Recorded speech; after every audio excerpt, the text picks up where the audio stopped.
Այսօր մենք կխոսենք ձգտումների մասին եւ ձգտումների ու ամբիցիաների, այսինքն հավակնությունների մեծ տարբերության մասին։ Կխոսենք ինչ որ ձևով, թե ինչպես պետք է դնել բարձր սեփական նշաձողը,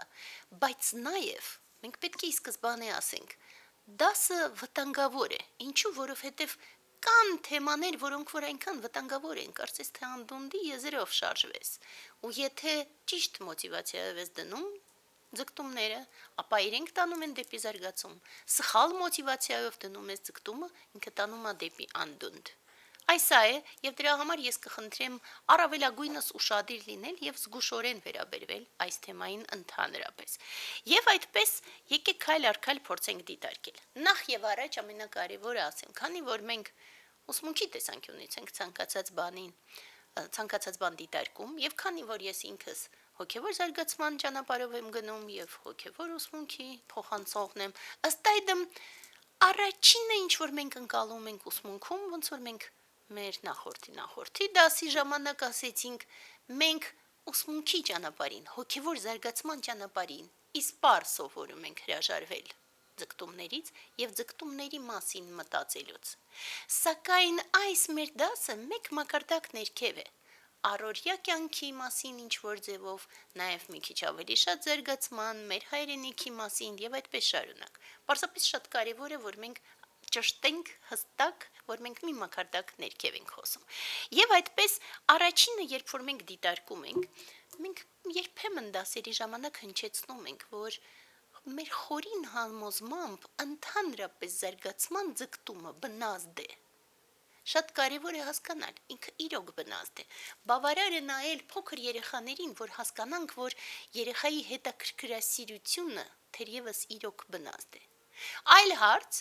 որ այդ բնազդը կարող է ավելի թույլ լինել, քան այլ բնազդները, կամ մարդ չկարողանա դրսևորել իր զարգացման ձգտումը որպես բնազդ, եթե ինքը ունի էներգիայի պակաս, կամ եթե հասարակության ճնշումները այդպիսին են, որ այդ բնազդը ընդհանրապես սկսում է անհայտանալ կամ չիրագործվել եւ այդպես շարունակ։ Հիմա եթե մենք դա հասկանում ենք, ապա մենք այստեղից արդեն սկսում ենք մտածել, որ իսկ ինչու ընդհանրապես հիմա ամբողջ աշխարհում տարբեր ոլորտի մասնագետները այս կամ այն ձևով հնչեցնում են ձգտումների պակասը։ Ոչ միայն մեր երկրում, ընդհանրապես ամբողջ աշխարհում։ Մեզ սակայն իհարկե ավելի շատ հուզում է մեր երկիրը առաջին հերթին։ Մենք պատասխանատու ենք բոլոր շնչող էակների համար, բայց առաջին հերթին մշտապես պատասխանատու ենք մեր հարազատ հայրենիքի համար։ Եվ դրա համար քայլ առ քայլ, երբ որ մենք մտածում ենք, մենք սկսում ենք մտածել, ինչպես այդպես եղա։ Կարելի է դիտարկել պատմական պատճառներ եւ այլն, մեզ չի հուզում այս պահին դիտարկել պատճառները։ Փաստն այն է, որ նույնիսկ անտարբերության մասին անգամ չենք խոսում, անջատվածության մասին։ Եվ դա մեծագույն ցավերից մեկն է իրոք։ Հիմա եթե այդ ամբողջը ընկալում ենք, դիտարկում ենք, ապա այստեղից մենք սկսում ենք մտածել, լավ, իսկ ինչ է ընդհանրապես տեղի ունենում, մտածում ես, որ ոչ ձգտումներ, ոչ ցանկություններ մեծ, բացի այն ցածրագույն սովորական առօրյական ցանկություններից, ինչ որ ձևով արտահայտված, եւ անգամ համի զգացողությունն է կորել, եւ դրա համար սնունդը, այդ կոպիտ սնունդը, որ հիմա տարբեր տեղերում տալիս է, նույնիսկ այդ ճաշակի հարցը դրված չէ։ Պարզապես ինչ որ մոդայիկ սրճարաններ կամ մոդայիկ վայրեր եւ այդպես։ Այսինքն չկա այդ համի նրբությունը, որը լինում է, երբ որ ընդհանուր կա նրբության մոտեցում։ Սա փաստ է, ցավալի է, բայց մենք ի սկզբանե հասկանում ենք, նրանց համար չէ մեր դասը։ Իհարկե մենք հասկանում ենք, որ բոլոր շնչող էակները շանս ունեն, հնարավորություն ունեն այնուամենայնիվ գնալու հոգևոր զարգացման ճանապարհով, բայց մենք ընկալում ենք նաև հավանականությունները։ Եվ դրա համար մենք հասկանում ենք, որ այդ տիպի մարդիկ պարզապես ցավոք սորտի մեր դասերը չեն լսում։ Ըստ այդմ մենք սկսում ենք արդեն մյուս մակարդակը, այն բոլոր մարդկանց մասին խոսել, ովքեր կարող են ունենալ ձգտումներ եւ այդ ձգտումները կարող են փոխել եւ իրենց կյանքը եւ ընդհանրապես անգամ ամբողջ աշխարհը։ Այստեղից մենք եկեք սկսենք արդեն քայլ առ քայլ գնալ։ Ինչու՞մն է տարբերությունը ընդհանրապես ձգտումների եւ հավակնությունների, այսինքն ամբիցիաների։ Իհարկե արմատը մոտիվացիան է, նորից եւ նորից մոտիվացիան։ Այսինքն, երբ որ դու ընդհանրապես մտածում ես ձգտումների մասին, դու մտածում ես բոլորի օգուտի շեշտադրմամբ։ Երբ որ դու հավակնությունների մասին ես դնում, ապա ամբողջը ուղղված է քո եսին։ Սա հիմնարար տարբերությունն է, բոլորի համար հասկանալի, եւ դրա համար եկեք փորձենք դիտարկել արդեն ոչ թե հենց այդ եսի զարգացման բաները, այլ օրինակով վերցնենք։ Օրինակ, տարբերությունը, որ երևա ձգտումների եւ ավելի մեծ ձգտումների։ Օրինակ, սովորական մակարդակում ցանկացած մարդ կարող է մտածել. ես ուզում եմ ապրել պաշտպանված երկրում։ Մեծ տարբերություն կա հաջորդ, ավելի բարձր մակարդակի։ Ես ուզում եմ, որ իմ երկիրը լինի պաշտպանված։ Այսինքն, ինքը չի մտածում իր կաշին փրկելու մասին այս կամ այն վայր փախնելու։ Ինքը սկսում է մտածել, որ իր երկիրը կուզեր, որ պաշտպանված լիներ։ Հաջորդ ավելի բարձր մակարդակում ցանկությունը վերափոխվում է այլևս ձգտմանը։ Ինքը ասում է, ես ձգտում եմ անել ինչ-որ բաներ, որպեսզի իմ երկիրը լինի պաշտպանված։ Եվ ավելի բարձր մակարդակում ինքը ներդնում է իր ամբողջ էներգիան, որպեսզի իր ձգտումը ի կատարածվի։ Սա 4 մակարդակի իրենք շատ տարբեր են, եւ մարդիկ կարելի է ասել, որ տարբերվում են նաեւ այս մակարդակի ձգտմամբ։ Այնուամենայնիվ, մենք վստահ ենք, որ ցանկացած մարդ կարող է գալ ավելի բարձր աստիճանի ձգտումների։ Բավարար է վերանայել սեփական մոտիվացիան։ Իհարկե նաև վերանայել եւ ինչ-որ ձևով սկսել մտածել, թե ինչպես կարելի է էներգիաները զարգացնել եւ այլն, եւ այստեղից մենք գալիս ենք մյուս կետի։ Ինչն է պակաս։ Այո, առաջին հերթին պակաս է էներգիան։ Ընդհանուր առմամբ, երբ որ նայում ես այդ նույնիսկ փողոցի լեզվի մակարդակում արդեն սկսում են ասել, որ իրար ասում են հոգնած։ Այդ հոգնածությունը համատարած է։ Ինքը այդ լուրջ էներգիայի պակասի արտահայտումն է։ Մյուսը, որ մեզ պակաս է, դա այն առողջ կիրքն է, այն ձգտումը, որ դու այդ պահին դրսևորում ես, այն էներգիայի արտահայտված վեկտորը, որը եւս ցավոք սրտի պակաս է, եւ երրորդը դա երգն է, երգը, որը անհրաժեշտ է։ Երգը շատ հաճախ մարդիկ սխալ են ընկալում, բայց երգը դա ընդհանուր չարիքի դեմ պայքարելու եւ հանուն բարի արարելու ձգտումն է։ Ինքը այն էներգիան, որը որ սկսում է եռալ այնքան, որ հենց ձևավորվում է հենց այդ եռալու երգը։ Այս երեքը մեզ ցավոք սրտի պակաս է։ Հակառակ դրան, ինչն է արկա, այդ ամբողջի ահավաղված հակառակը, բացարձակ հակառակը, որովհետև երգի հակառակը ատելությունն է եւ չարությունը։ Կիրքի դրական կիրքի հակառակը տրփանքն է։ Իսկ այդ պարզ էներգիաների հակառակը ցավոք սրտի էլի նախանձն է եւ նորից ատելությունը եւ ինքը սկսում է դառնալ փակ շրջան։ Սա է, որ ցավոք սրտի ունենք։ Եվ այդ ամբողջի գագաթին մենք ունենք տգիտությունը։ Եվ որպեսզի մենք ավելի հստակ կարողանանք փոխանցել ինչի մասին ենք մենք խոսում, եկեք կանգնենք տգիտության վրա, որը որ այժմյան երևի հիմնարար չարիքն է, հատկապես մեր հարազատ հայրենիքում։ Եվ կարելի է նստել ու մեղադրել, ինչպես շատերն են հիմա անում ժողովրդին տգիտության մեջ, մենք ասում ենք, եկեք այստեղ դիտարկենք պատճառները։ Եկեք հասկանանք ինչպես եղավ, որ 2025 թվականին մենք ողբում ենք ընդհանուրի տգիտությունը։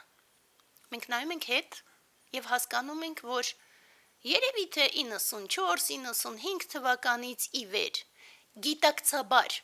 նպատակասլաց տգիտությունը սերմացվում էր Հայաստանում։ Նպատակասլաց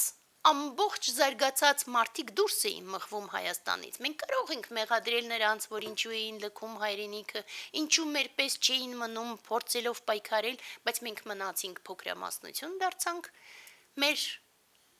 պայքարի ձգտման փանդերց դարձանք այդ պայքարող վերջի 10 հոգի, իսկ մնացած ամբողջը կամ դուրս մղվեցին, կամ թողեցին գնացին եւ կամ էլ լճացան տգիտության մեջ։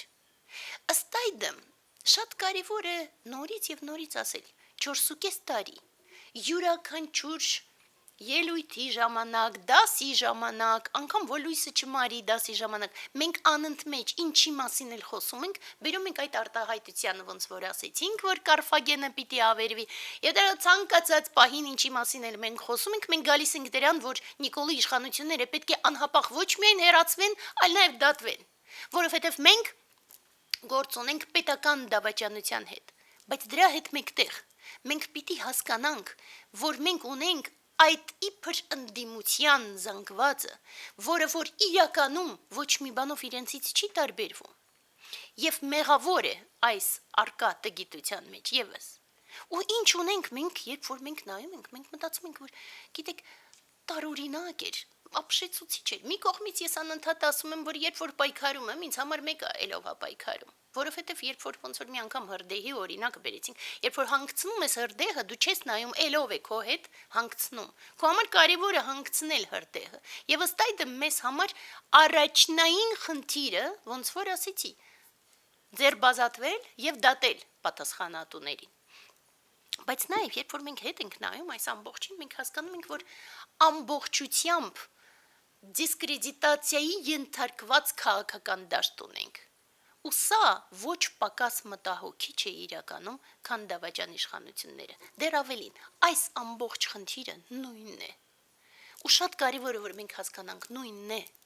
Եվ նախկինների պատճառով հնարավոր եղավ, որ Նիկոլի նման նույնիսկ մարդ բարդ չենք կարող օգտագործել, կարողացավ գալ իշխանության։ Հենց այդ պատճառով, այդ սերմանված տգիտության պատճառով հնարավոր եղավ, որ ազգի տականքը, թափթփուկները դուրս եկան բեմ, քաղաքական դաշտը զբաղեցրին, եւ բոլոր պաշտոնյաները այդ համատարած լակոտները, որ տարբեր պաշտոններին հիմա նստած են, այդ ամբողջի հետևանք են եւ արդյունք։ Մինչեւ մենք դա չհասկանանք, մենք չենք կարողանա ճիշտ շարժվենք։ Եվ դրա համար, երբ որ հիմա նայում ենք, մի կողմից մի բան խոսում ես, մի անգամից սկսում են ասեն։ Մի քիչ մեղադրում ես ընդդիմությանը, մի անգամից հարցակվում են ասելով, որ Նիկոլի ջրաղացին ջուր ես լցնում։ Մեղադրում ես Նիկոլին, ասում են ընդդիմության ջրաղացին ջուր ես լցնում, իսկ բարբերաբար ասում ոչ ձեր ջրաղացների հետ կապ ունենք, ոչ մեզ հետաքրքրում են ձեր ջրաղացները, ոչ էլ ձեր ջրաղացների վրա ջուր լցնելը, մենք մեր ջրի խնդիր ունենք։ Եվ ըստ այդմ, երբ որ այդպես նայում ես, հասկանում ես, որ նայում ես դաշտը ու տեսնում ես, ոմանց մոտ հիմնական մոտիվացիան դա չարախնդությունն է։ Պարզապես, որ անընդհատ բոլորին տեսակ, այն պարագան, որ մենք մի նավում ենք, մենք մի հայրենիք ենք եւ մենք այդ հայրենիքը աչքի առաջ կորցնում ենք։ Մենք աչքի առաջ բոլորով գլորվում ենք անդունդ։ Ինչ դրանից, որ ամեն մեկը այդ պահին կամ չարախնդությամբ շարժվի կամ այլ։ Երկրորդ խնդիրը դա այդ ոնց որ ասեցի, տարբերությունը ձգտման եւ ամբիցիաների, որ նայում ես մարդկանց ու մենք այս 4.5 տարվա մեջ ունեցել ենք, չէ՞, քաղաքական դեմքեր, ովքեր որ ստանձնել են պայքարի առաջնորդման պատասխանատվությունը եւ հանկարծ աչքի առաջ այդ մեծ ձգտման փոխարեն եկան անձնական ամբիցիաներ եւ ամբողջը տապալվեց։ Մեկը չէ, երկուսը չէ։ Երբ որ դա էլ նայում ես, հասկանում ես, ասում ես, լավ, իսկ երրորդը կամ վախի մեջ դոգորված, կամ հուսահատության մեջ դոգորված, կամ ամբողջից այլևս հրաժարված եւ հիասթափված, բայց երկիրը շարունակում է գլորվել եւ գլորվում են ամեն մեկը։ Լրագրողները փորձում են զբաղվել վերլուծությամբ, ինչ-որ քաղաքական գործիչները կամ ինչ են քաղաքական վերլուծաբանները դուրս են գալիս եւ վերլուծում։ Մենք բոլորս մեկ նավում ենք, մենք բոլորս գլորվում ենք անդունդ եւ մենք շանս չունենք հիմա նստելու ու պարզապես ինչ-որ բաներ վերլուծելու։ Մենք անհապաղ գործելու կարիք ունենք։ Երբ որ դա էլ նայում ես, մտածում ես, լավ, ազգային ուժեր, մենք ունենք ազգային ուժեր ու հիմիկվա ազգային ուժեր կոչվողները ընդհանրապես ավելի լավ է անունը փոխեն անգամ կուսակցության, որովհետև ամոթ է, ոնց որ Էդգարը մի անգամ լավ ասեց, որ ձվի վրա են երթում տալիս իրենց կուսակցությունում, հասկանալի չէ, որովհետև ամենաուժեղ քաղաքական ակցիա, որ այս ամբողջ ընթացքում արվեց, դա շիշտ նետել Նիկոլի ուղղությամբ։ Դա քաղաքական քայլ չէ, ընդհանրապես։ Եվ մենք հասկանում ենք այս ամբողջը, դրա համար էլ մենք այսօրի ենք 4.5 տարի շարունակ ունենալ դավաճան իշխանություններ, դա ոչ միայն խայտարակություն է մեր երկրի ներսում, այլ նաև խայտարակություն է ամբողջ միջազգային դաշտում, եւ դրա համար հենց միջազգային առողջ համեմատաբար առողջ ուժերը միայն զարմացած ուսերն են թափ տալիս, որ ինչ կարելի է անել երկրի հետ, որում սեփական ժողովուրդը անգամ չի համարձակվում ի վերջո դատել դավաճանին եւ պատասխանատվության ենթարկել բոլոր նրանց, ովքեր մեղավոր են այս իրավիճակի հետ։ Սա են փաստերը եւ մենք պիտի կարողանանք հասկանալ, որ մենք շատ ավելի ծանր վիճակում ենք։ Եվ գիտեք, տենց պահի տակ որ նայում եմ, մտածում եմ նայում ես ազգային ժողովին, նայում ես իրենց խոսակցությունները, ես ընդհանրապես փորձում եմ չնայել, բայց այս վերջերս որ նայեցի, ես այնքան սարսափացի, որ մենք անընդհատ ասում ենք, որ ամբողջ պաշտոնյաները տգիտության մեջ տոգորված են, բայց նույն ձևով տգիտությամբ փայլատակում է նաև ընդդիմությունը։ Եվ փաստացի այդ ամբողջ ուժերը իրար արժեն։ Ու ես անընդհատ ասում եմ, որ զարմանում եմ ինչու մինչև հիմա անդիմությունը մնում է ազգային ժողովում, բայց հիմա երբ որ այդ ամբողջը նայում ես, մտածում ես, որ կրկեսը գիտեք ինչի չի բացվում Երևանում, որովհետև հասկանում է, որ այդ մրցակցությանը ազգային ժողովի համեմատ ոչ մի կրկես չէր, դիմանակը փակվեր։ Այդ դրա համար մենք ունենք կրկես Բաղրամյան պողոտայի վրա եւ բարբերաբար կարող ենք հեռուստացույցով նայել այդ կրկեսը։ Սա է։ Բայց եթե մենք վերադառնում ենք մեր թեմային եւ սկսում ենք մտածել, իսկ ինչ է հնարավոր։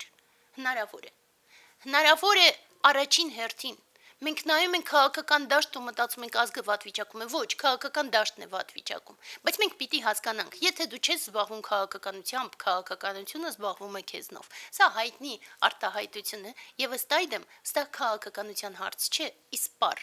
Սա ազգային փրկության հարց է։ Եվ դրա համար ամեն մեկը իր տեղում մենք նայում ենք մեր ազգում այնքան հիանալի մարդիկ կան։ Ես դիմում եմ այդ բոլոր հիանալի մարդկանց։ Ձգտում առաջացրեք ձեր մեջ փրկելու ազգը։